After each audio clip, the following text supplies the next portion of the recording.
ओम साई राम, जय साई राम। सभी साई फैमिली को मेरा जय साई राम। आज अनमोल किताब साई सचित के बारे में आपको मैं बताऊंगी और अध्याय आज से मैं आपको अध्याय पढ़ कर सुनाऊंगी, जिसके सुनने मात्र से ही आपके सारे संकट दूर हो जाएंगे। कृपया करके आप इसे ध्यान से सुनना। बोलो सद्गुरु साईनाथ महाराज की जय। ये किताब हेमंत पांत ने लिखी थी। साई सचित की किताब हेमंत पांत ने लिखी थी। ये किताब हर भाषाओं में उपलब्ध है, हिंदी में, इंग्लिश में, मलयालम में, जौन सी आपके पास जो आप लैंग्वेज बोलते हो हर भाषा में मिल जाएगी। बोलो सद्गुरु साईनाथ महाराज की जय।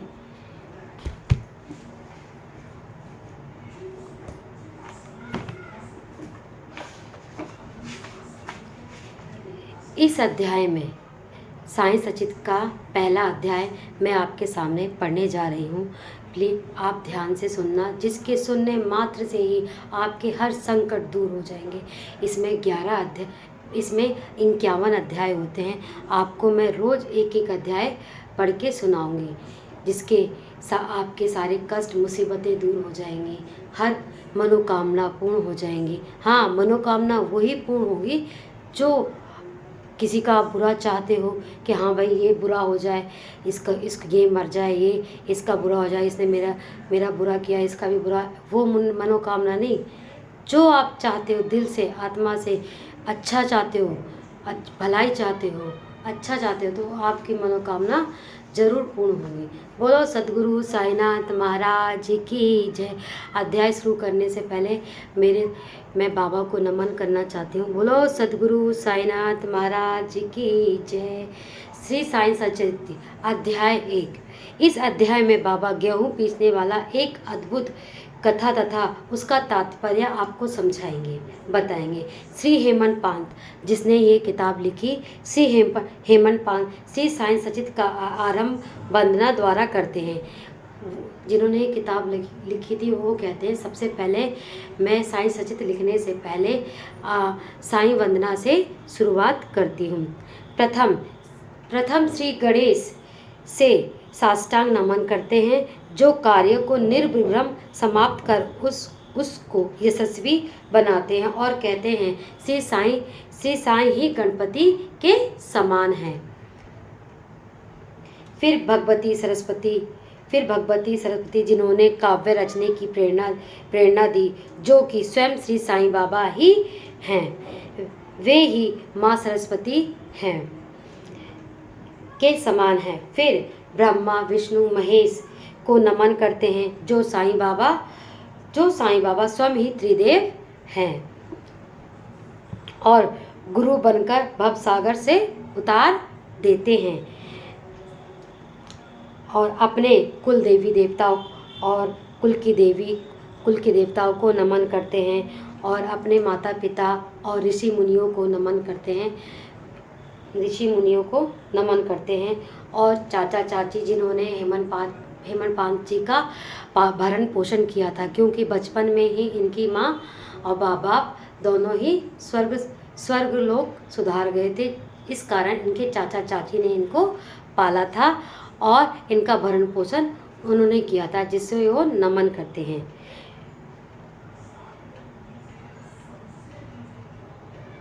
मैं अपने श्री साईं को नमन करती हूँ, जिन्होंने मुझे प्रेरणा दी कि साईं सचित को मैं घर घर सुना सकूं। बोलो सद्गुरु साईनाथ महाराज की जय। अब मैं कथा सुनाने जा रही हूँ, गेहूं पीसने की कथा। सन 1910 में एक दिन प्रातःकाल साईं बाबा के दर्शन करने मस्जिद में गया। वहाँ एक विचित्र दृश्य देखा। मेरा आश्चर्य का ठिकाना मैंने देखा कि साईं बाबा मुंह हाथ धोने के पश्चात चक्की पीसने की तैयारी करने लगे। उन्होंने फर्श पर एक टाट बिछाया और टाट का टुकड़ा बिछाया, उस पर हाथ से पीसने वाली चक्की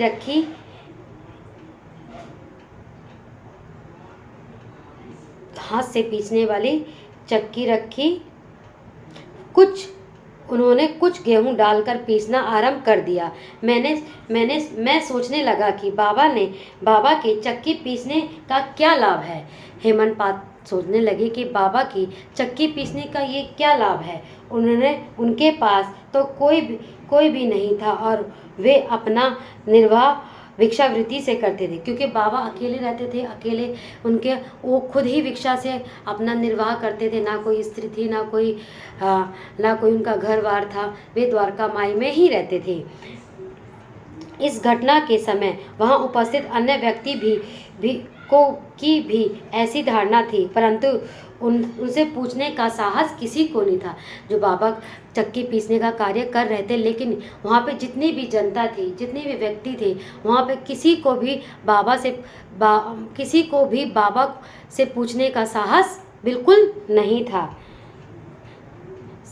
यह समाचार पूरे गांव में फैल गया कि बाबा चक्की आटा पीस रहे हैं। तो सब नर और नारी बाबा के यह दृश्य देखने के लिए भीड़ उमड़ आई और उस भीड़ को चीरती हुई 4 नारियां आईं और चारों ने बाबा को बलपूर्वक से हटाकर खुद आटा पीसना शुरू कर दिया और गाते गाते आटा पीसना शुरू कर दिया। बाबा को पहले तो बहुत क्रोध आया, बहुत।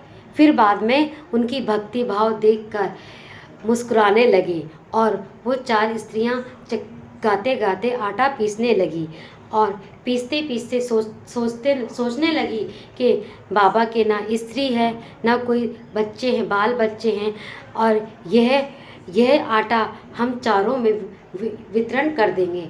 तो उन्होंने पीसना शुरू कर दिया। आटा पीसने के बाद 4 बराबर भागों में बांट दिया और अपना अपना भाग लेकर जैसे ही आगे चलने लगे, बाबा क्रोधित होकर कहने लगे कि स्त्रियों को क्रोधित होकर कहने लगे, ये किसके बाप का माल लेके जा रही हो? ये किसके कर्जदार का माल लेके जा रही हो? स्त्रियों, ये पागल हो गई हो तुम? किसके बाप का माल लेके जा रही हो? यह सुनकर सब अचंभा रह गए कि बाबा कैसे बात कर रहे हैं। लेकिन बाबा शांत हो गए और बोला, ये आटा जाके गांव के मेड़ मतलब होती है सीमा, मेड़ में जाके फैलाओ, मेड़ में जाके डालाओ। मैंने शिरडी वासियों से प्रश्न किया कि जो बाबा ने इस अभी किया, इसका क्या तात्पर्य है? जो बाबा ने चक्की पीसने का काम किया, इसका क्या तात्पर्य है? हेमनपाल जी ने पूछा शिरडी वासियों से, जो बाबा चक्की पीस रहे हैं, इसका क्या तात्पर्य है? तो उन्होंने मुझे बताया कि गांव में विषु का हैजा, आप जानते हो ना हैजा बीमारी, जो गांव में पहले हैजा फैल पूरे गांव में हर जगह हैजा फैल रहा है, और बाबा ये आटा नहीं पीस रहे थे, ये विषु का पीस रहे थे, हैजा का उपचार कर रहे थे।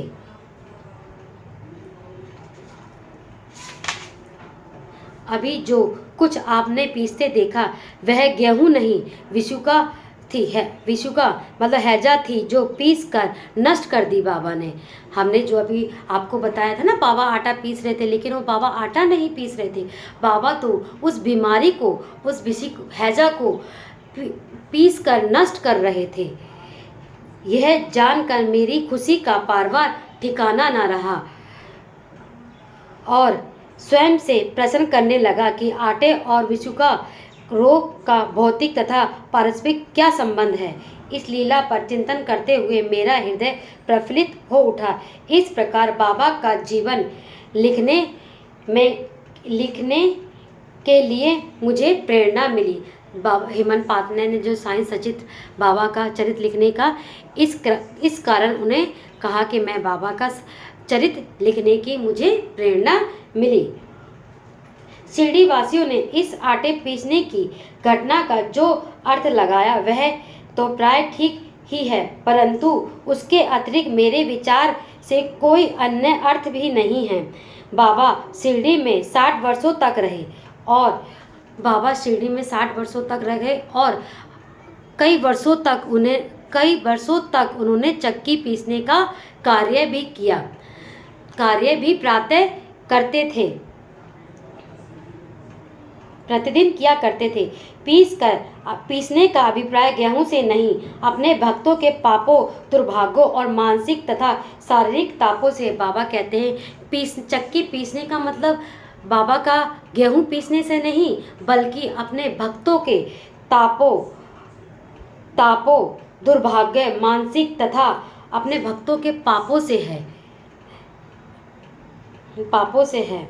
उनकी चक्की के 2 पार्टों में ऊपर का पार्ट, आपको पता है चक्की में 2 पार्ट होते हैं। जो ऊपर का पार्ट होता है वो भक्ति का होता है, और जो नीचे का होता है वो कर्म होता है, कर्म का। चक्की की मुठिया, जिसे हम मुठिया बोलते हैं ना, जो मुठिया चलाते हैं जिससे हम चक्की पीसते हैं, उसे पकड़कर पीसते हैं। यह वह ज्ञान है, वो हमें ज्ञान पकड़कर उसको बाबा का दृढ़ विश्वास, मतलब हमें अपने ज्ञान और अपने बाबा पर दृढ़ विश्वास रखना चाहिए कि जब तक मनुष्य के हृदय में प्रवृत्तियाँ, आसक्ति, घृणा, जब तक मनुष्य के मन में, प्रवृत्ति में घृणा, अहंकार, तृषा और क्या कहते हैं ख़त्म ना हो जाए, जब तक बिल्कुल भी ख़त्म ना हो जाए, तो उन्हें जब तक ख़त्म ना हो जाए तथा जब तक उन्हें आत्मज्ञान की प्राप्ति नहीं होगी। कहते हैं बाबा, जब तक उनके अंदर की प्रवृत्तियों को नष्ट ना किया जाए, जब तक हम आत्मज्ञान की अनुभूति नहीं हो सकती।